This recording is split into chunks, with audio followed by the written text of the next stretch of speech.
All right, we got Ndamukong Suh, the star defensive tackle for the Super Bowl champion Tampa Bay Buccaneers, here with us. Ndamukong, appreciate you coming out.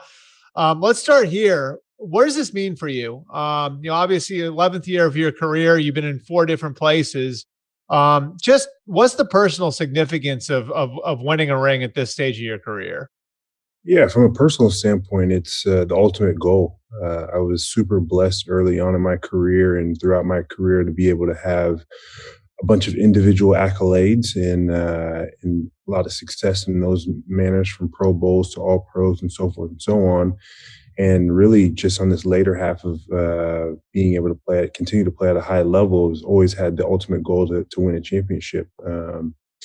Struggled with opportunities to do that in Detroit as well as in Miami, and then went to LA for an opportunity there and got there and just didn't get the job done. And then saw a lot of great things in the Buccaneers in Tampa, and we changed some pieces up this last year and obviously made a great run and got the job done.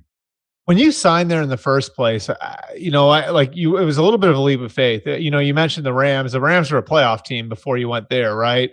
This is a little bit different. What was it that you saw in Tampa that made you think, hey, maybe there is an opportunity to do something here?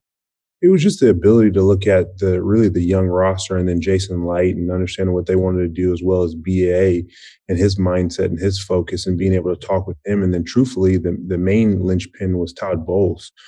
He had tried to get me to come up to the Jets from in 2018, and obviously they had just drafted a quarterback and whatnot, and I didn't kind of want to deal with that from a early rebuild standpoint. And so seeing him and wanting to get alongside of him from a defensive perspective, it just kind of all made sense. And there was a ton of pieces there early on in the previous year. We just obviously couldn't find ways to win games, and needed to change a little bit of the culture, which BA did a great job of, and really just that's how we got to where we are now. There was a ton of talent, and it's just putting it together. Why did playing for Todd appeal to you? Just the way he's always carried himself. I got to meet him a long, long time ago when he was in Arizona. There was a guy named Jim Washburn that I'm super close with and was my coach in Detroit and in Miami, and they're very close. And I got to sit down with him and understand him, and really just watching them from afar, him and Coach Casey. And so that's what then having the opportunities to really speak with him, understand how he wanted to use me in his defense, was appealing to me. And so that's where I said, like you said, take that leap of faith with a strong a gentleman like that, and just really went from there. Okay, so I want to jump into a little bit of the specifics of how this went. And I talked to Todd the other day about this, and he really felt like there was a turning point during the bye week for you guys. He said that you guys went back and looked and worked on some fundamentals. I guess he and the coaches felt like maybe some of that stuff had slipped a little bit and then kind of reset. And I just wonder, from a player's standpoint and a guy who has seen it all in the league, what that bye week really did for you guys on defense, and maybe some of the stuff that you guys had done going back to basics, how that sort of helped reset you guys.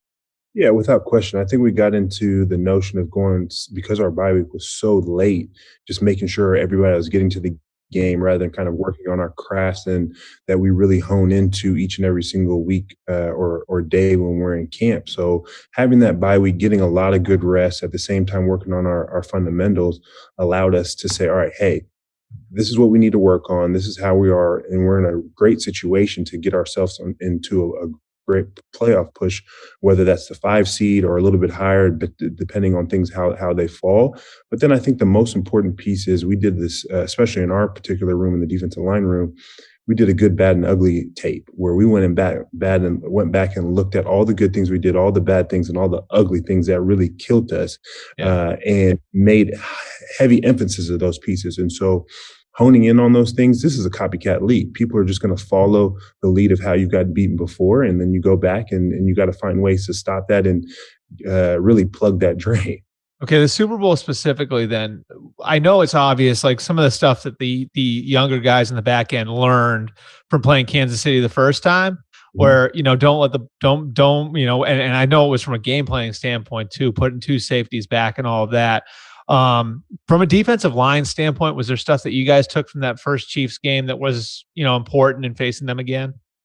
Yeah, our biggest thing that we took from the first game was that we wanted to make him run for his life and getting him off of his spot. When Mahomes is comfortable and sitting back there, or or he has the ability to say, all right, you're blitzing me, you're coming full heat. I'm smart enough to know where the open guy is or where I have my playmaker where I can just lob it up for him to go make a play. And so that was what we really understood, is that we're going to play too high. We're going to be able to put it, have to stop the run with the 6-man box with the guys up front. And then also we have to get after them when they want to pass. And they were a pass happy team, especially the more you got into the season with them. So we knew we were going to have a lot of opportunities. So we knew defensive line wise, we had to have all our energy up, and guys had to rotate, get in and out, and be ready to go. So I think that was the most exciting piece of it all. What was the genius of Todd's game plan to you? Like when you look at it, and I know, BA said it to me. He's like, yeah, like the thing, like with Todd, I don't feel like I even have to go down to the hall. I know the defense is taken care of. When you look at like kind of the plan that you guys put in over the 2 weeks, what was the brilliance in Todd's game plan?